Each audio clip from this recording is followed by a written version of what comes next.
Well, there are two kinds of people. People who like to ride rides at amusement parks and people who don't. And it's easy to spot the difference between the two. The ones who like it are standing in lines, waiting and waiting. The ones who do not are sitting at the exit, waiting and waiting. On one hand, it's a question of where do you want to wait? In line or at the exit? And how? Standing or sitting? But that's not really the question, is it?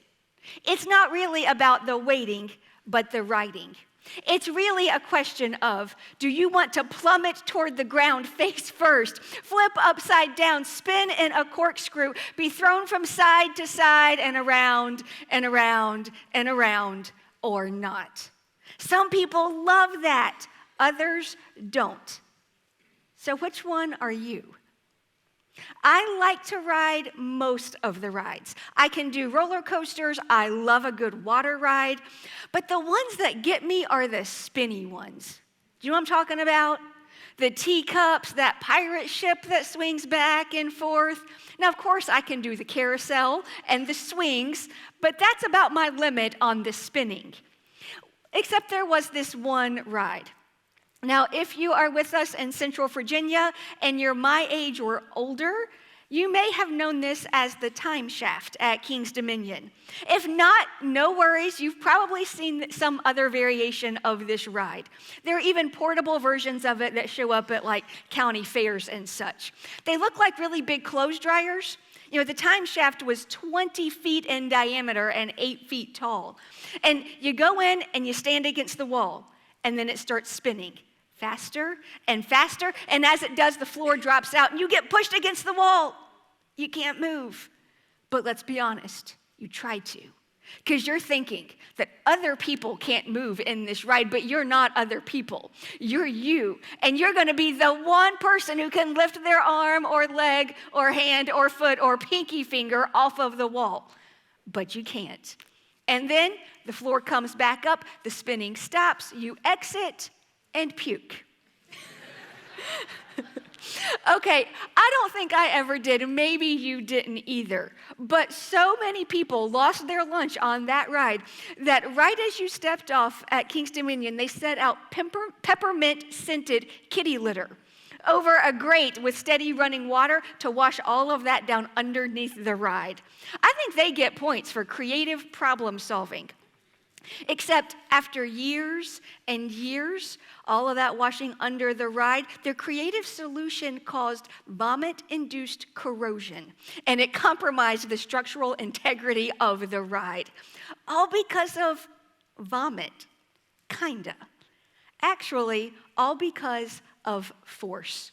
See, when we ride rides at amusement parks and theme parks, forces are acting on us constantly. There's centripetal force that makes us feel like we're being pulled toward the center. You know, when you're on a ride and they tell you to make sure the smallest person is seated on the outside and the largest in the center, that's a ride with strong centripetal force. And that little note about who sits where, that might not matter much to you, but it matters to me. My husband is over a foot taller than I am and over twice my size. We've been riding rides together for 25 years, and I pay careful attention to those instructions. Okay, let's be honest, I pay careful attention to all instructions. But I listened closely to these because I don't want to die yet. And I definitely don't want my cause of death to be squashed by husband. See, on these rides, we feel that kind of force. We also feel centrifugal force, which isn't technically a force at all. It's actually a combination of rotation and acceleration and Newton's third law of motion and gravity. It's complicated to understand, but it's really easy to feel. It's the force that makes you fan out on the swings and stick to the walls of the time shaft. It's the force that pushes us away from center. We've experienced that at the fair and at the theme park, and now we need to experience it as a church, because the church was designed to be a force. Matthew 11:12 says, "And from the time John the Baptist began preaching until now, the kingdom of heaven has been forcefully advancing." The kingdom of heaven, the work of God, has been forcefully advancing from the first century until now. And it's a centrifugal kind of force that moves outward. It's a force that God invites us to be part of, to go beyond who we've been and what we've done to reach more people than ever before. That's what we feel like God is calling us to do, and we call it Beyond. It's our 2-year expression of our unchanging mission to reach people who don't go to church so that we can all experience the fullest lives possible through Jesus. We've been talking about this for a couple of weeks now, but if you haven't heard about it yet, that is okay. You can get all caught up. Look through your guidebook. I also encourage you to go to pccwire.net/beyond. Lots of great information there, but I want to draw your attention. At the very top, there's a video that will give you an overview of the next 2 years. See, God's desire is that his work will forcefully advance, and he has invited us to be part of it by going beyond our limits, beyond Sunday, and beyond ourselves. And that last one is what we're talking about today, going beyond ourselves. So if you turn to pages 45 and 46, I think. Yes, that's where we've got message notes for this week. You can just keep that out. We will get back to that later. Feel free to write down notes whenever you want to. See, we have to be intentional about going beyond ourselves because that takes effort. We naturally operate with a sort of centripetal force, drawing us towards the center, towards ourselves and our closest friends and family. Our human nature is to be self-focused. Now, I'm not saying you're a narcissist or that you have a lot of ego or pride. I'm just naming the human condition. We think about ourselves. And, well, we have to some degree. That's how we have food to eat and clothes to wear and shelter to live in. And we want to be with those who are closest to us. And that's good. Having friends, a girlfriend or boyfriend, a husband or wife, kids, that's good for us. When we have close people in our lives, it makes us better in every way, mentally, emotionally, physically, and spiritually. There is value in focusing on ourselves, both as individuals and on ourselves as a group, as a church. Now, some of us here today would say that we are part of the church, both this church, PCC, and the larger church of Christ followers throughout history and around the world. But not everyone here is ready to be part of church yet, and that's absolutely okay. Wherever you are with God, we are glad that you're here, and you are free to explore belief in Jesus and involvement in our church at your pace. Now, those of us who are part of church, we find value in being together. Paul writes about that to a church in first century Greece. Hey, you might want to write down, if you're taking notes, Philippians 1:1-4 in your guidebook. We're going to look at those 4 verses. They start like this. Is there any encouragement from belonging to Christ? Any comfort from his love? Any fellowship together in the Spirit? Are your hearts tender and compassionate? Then make me truly happy by agreeing wholeheartedly with each other, loving one another, and working together with one mind and purpose. Now, all those questions at the beginning, they're all rhetorical. The answer is yes to all of them. Yes, these people experience encouragement and comfort, fellowship and friendship, love and joy, unity, compassion. And as we gather here to know God better through worship and teaching, as we get real in small groups with other people, we hopefully feel most of those same things most of the time. We should, we need to. It is good for us to gather. It's also good for us to scatter. Right after Paul talks about all of the benefits of being together, well, he says as much. Don't be selfish. Don't try to impress others. Be humble, thinking of others as better than yourselves.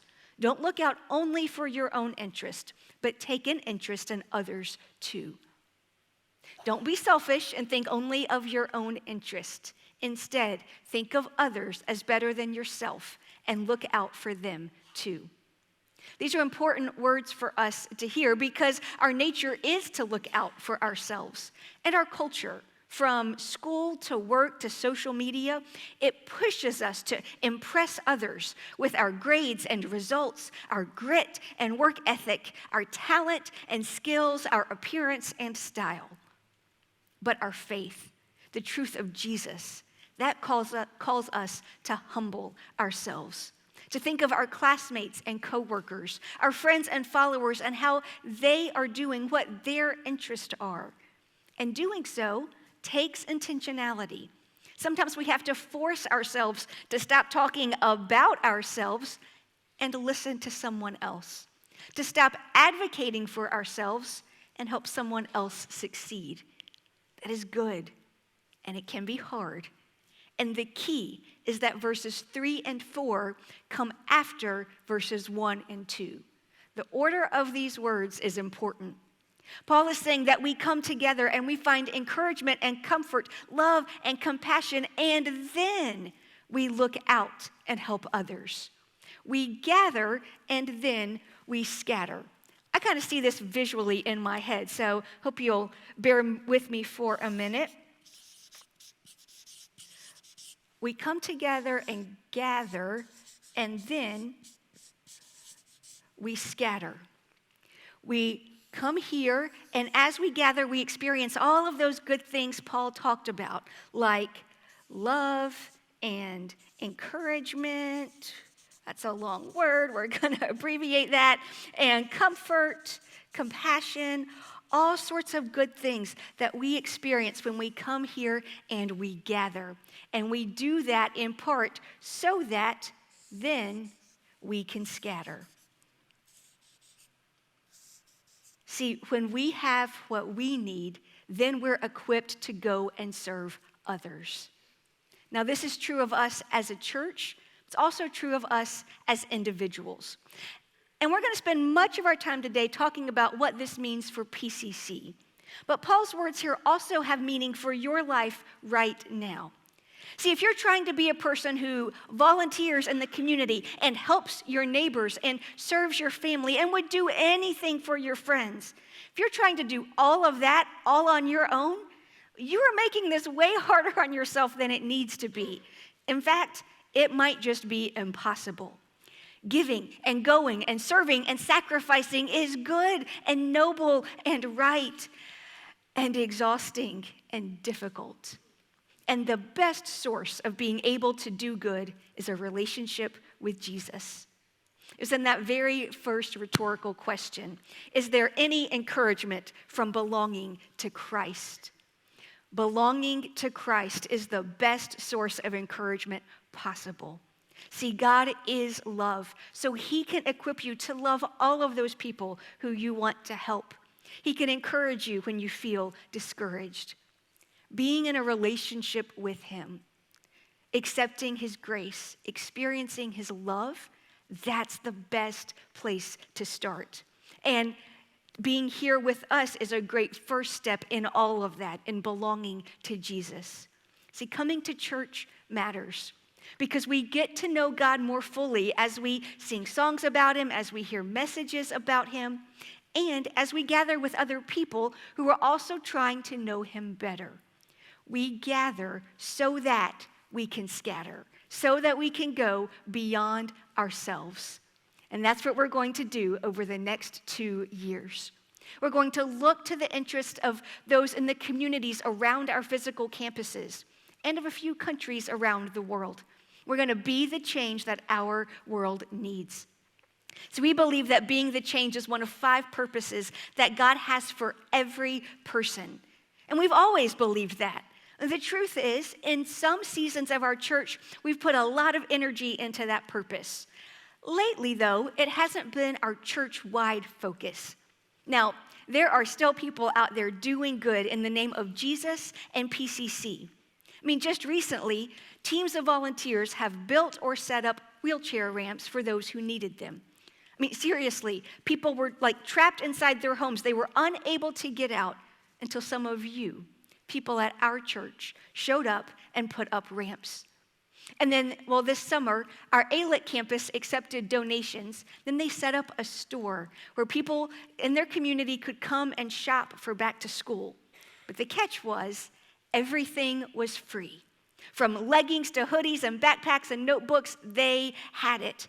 And they set it up like it was a store, not a yard sale. Now, nothing wrong with yard sales, but our ALIT friends went out of their way to extend hospitality, to convey respect and dignity. Customers were greeted when they came in the door, like we are when we go to a store. One of our PCC volunteers approached a little girl and asked what she was looking for, if she could help her. And the little girl said, "I don't know. I've never been shopping before."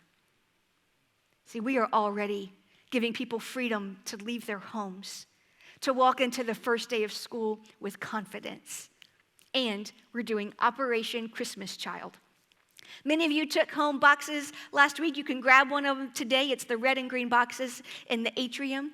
Now, if you are new to that program, you take a shoebox, you decide if it will be for a boy or a girl and what age, and then you fill up that box as if it's the only gift a child might get this year, because it might be. There are instructions that are important. There are things you can and cannot pack, so check that out in the boxes. And one more note about them. They're due on the 20th. I'm going to let you in on a little secret.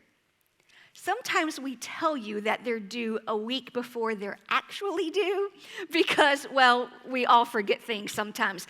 I know I do. I've shown up to church on Sundays without my microphone, without matching shoes sometimes. It happens to all of us. But this year, the boxes are actually due on the 20th. The following week really will be too late. See, we are doing good in some meaningful ways. It's not that we're doing nothing, but it's time to go beyond what we've been doing. We're going to be the change by doing good with our established partnerships. We're going to try some new things, and we're going to bring back an old favorite. First, our established partnerships. For years, we've had a partner in Belize City in Central America, and we get to partner with an organization called Together for Tanzania, which was started by a leader right here at PCC. And we have a partnership in the tiny Eastern European country of Moldova. We are committed to continuing these efforts. I mean, just this year, we got to assist the people in Moldova as refugees flooded across the border from Ukraine. We didn't have to go through a lot of bureaucracy. We got to resource people we already knew as they lived out their faith in their community, in their country. And we are thrilled to have one of our partners in Tanzania here in the States right now. He'll get to visit a couple of our campuses. We are committed to making education available to kids in his country, kids who otherwise don't have access to school. We are going to change their futures by changing their childhoods. And since 2007, we've been working with Calvary Baptist Church in Belize City, Belize. I got to be on that first trip that went down there when we helped them actually construct their church building because their former one was falling apart because of termite damage. Since then, lots of teams have gone there and partnered with that church, helped them enhance their ministries to men and women, students and kids. And now they feel led to go beyond. So, Calvary Baptist and PCC are going to go beyond ourselves together, splitting the cost of a piece of land so they can move toward opening a faith-based preschool. Our partnership will mean that more kids in their area can be safe, can get a preschool education, and can learn the truth of Jesus. Now, we're also going to relaunch something we did a long time ago called Impact. We used to have Impact Days. And the best way I can think to describe it is it's kind of like a blitz of blessings. All sorts of projects, all sorts of people, one day or weekend maybe. We don't know exactly what it will look like as a multi-site church, but in the past we've done things like, well, I was on a team that painted like the whole exterior of a house in a weekend. We've done yard work, we've repaired homes for people who are unable to do that work themselves. See, when we go beyond ourselves to help those who can't help themselves by themselves, we help them experience the life God wants for them. Because with a little support from us, with the truth and the grace of Jesus, people all around us in our communities and around the world can live their fullest lives possible. Now, it will take effort. It will take force to push outside of ourselves. Maybe right now somebody's wondering, why? Why would we exert so much force out there? We're in a good place. Why not stay here for a little while? You know, people said the same thing 60 years ago. And in a speech at Rice University, John F. Kennedy addressed their question like this. So it is not surprising that some would have us stay where we are a little longer to rest, to wait. But this city of Houston, this state of Texas, this country of the United States was not built by those who waited and rested and wished to look behind them. This country was conquered by those who moved forward, and so will space. Now, if I could borrow the format of a great speaker and adapt for us, I might say, so it is not surprising that some would have us stay where we are a little longer to rest, to settle. But this church of PCC in this area of Virginia, with this reach in our world, was not built by those who rested and settled and wished to look behind them. This church was built by those who moved forward, and so will the future. But you don't have to take my word for it or JFK's. Earlier, we looked at Jesus' words in Matthew 11:12. And from the time John the Baptist began preaching until now, the kingdom of heaven has been forcefully advancing. The work of God has not been resting, stalling, staying. It is forcefully advancing. That is the nature of God's work. It's always moving forward. Which brings me to another common question. Why do we have to go that far? That far with our time, that far with our energy, our money, that far into a neighborhood that isn't like ours, that far around the world. Again, I'm reminded of famous words by a famous personality. Buzz Lightyear declared that he was going to infinity and beyond. And JFK said something about it too. I mean, he wasn't trying to get people to go too far, just to the moon, that's all. And he said, but why, some say, the moon? Why choose this as our goal? And they may well ask, why climb the highest mountain? Why 35 years ago fly the Atlantic? Why does Rice play Texas? We choose to go to the moon. We choose to go to the moon in this decade and do the other things, not because they are easy, but because they are hard. Because that goal will serve to organize and measure the best of our energies and skills. Because that challenge is one that we are willing to accept, one we are unwilling to postpone, and one which we intend to win, and the others too. Again, if you'd permit me the grace to borrow on this example, I might say, but why, some say, beyond? Why choose this as our goal? Why start a church 20 years ago? We choose to go beyond. We choose to go beyond ourselves in these 2 years, not because it is easy, but because it is hard, because it will serve people, because it's our mission, because the challenge is one that we are willing to accept, one we are unwilling to postpone, and one which we intend to win. And by win, I don't mean that our church's name gets bigger, but that God's name is praised, that people's lives get better, get fuller, get closer to the ones that God created them to live, lives of purpose and hope and truth and grace.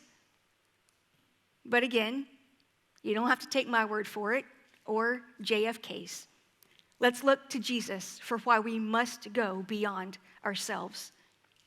In fact, his final words in the Bible before he returned to heaven from earth were, and you will be my witnesses, telling people about me everywhere, in Jerusalem, throughout Judea and Samaria, and to the ends of the earth. And if that weren't clear enough, Paul also describes our instructions from Jesus as to bring salvation to the farthest corners of the earth. We're going to go to the ends of the earth, to the farthest corners of the earth, because that's what Jesus says to do, because Jesus created those places, because he created those people. He has plans to accomplish within them. He has purposes to accomplish through them, and he is counting on us to go beyond ourselves and go to them. Our church is going beyond ourselves over the next 2 years, and we really want you to come with us. It's going to be a lot of fun to do this together, but we can also do it individually. I can go beyond myself, and you can go beyond yourself. And you don't have to wait for a trip to another country or the next First Impact Day. You can go beyond yourself today. I mean, you've come here, and like we talked about at the beginning, maybe, hopefully, you're feeling encouraged or your heart is feeling compassionate. That's part of the benefit of us coming together. But now that we've gathered, it's time to scatter to our own rooms or homes, schools or offices, neighborhoods or communities. So let's go there, not looking only to our own interest, but also to the interest of others. Let's look for who is hurting and how we might help, for who needs a little mercy, grace, kindness, goodness, love, and faith. Let's go beyond ourselves, starting right now. Just imagine how different our families and communities will be if we all live a little more like Jesus. Imagine how different our world will be after 2 years of all of us going beyond ourselves. Let's go beyond. Oh, I have days and lose the fight, try my best, but just don't get it right. Where I talk a talk that I don't walk, miss the moments right before my eyes. Somebody with a hurt that I could have helped, somebody with a hand that I could have held. When I just can't see past myself, Lord, help me be a little more like mercy, a little more like grace. A little more like kindness, goodness, love, and faith. A little more like patience, a little more like peace. A little more like Jesus, a little less like me.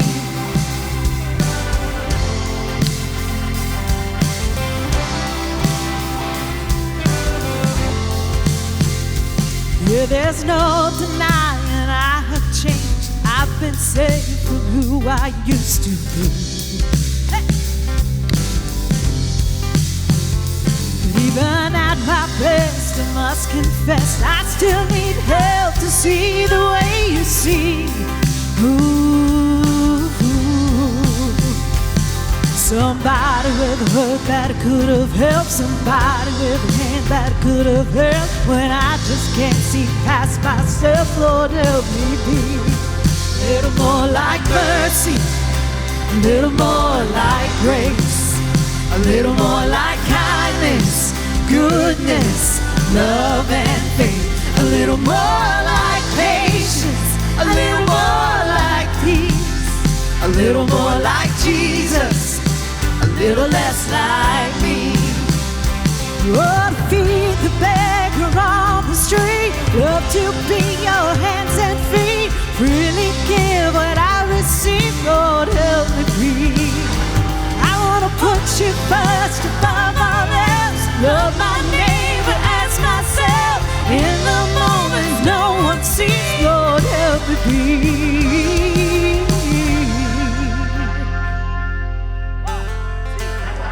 A little more like mercy, a little more like grace, a little more like kindness, goodness, love, and faith. A little more like patience, a little more like peace, a little more like Jesus, a little less like me. A little more I'm living everything I preach.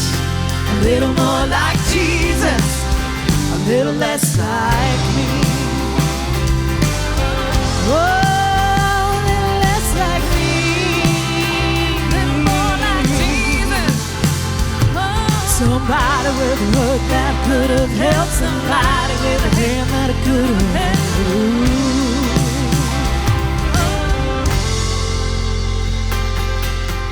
Amen.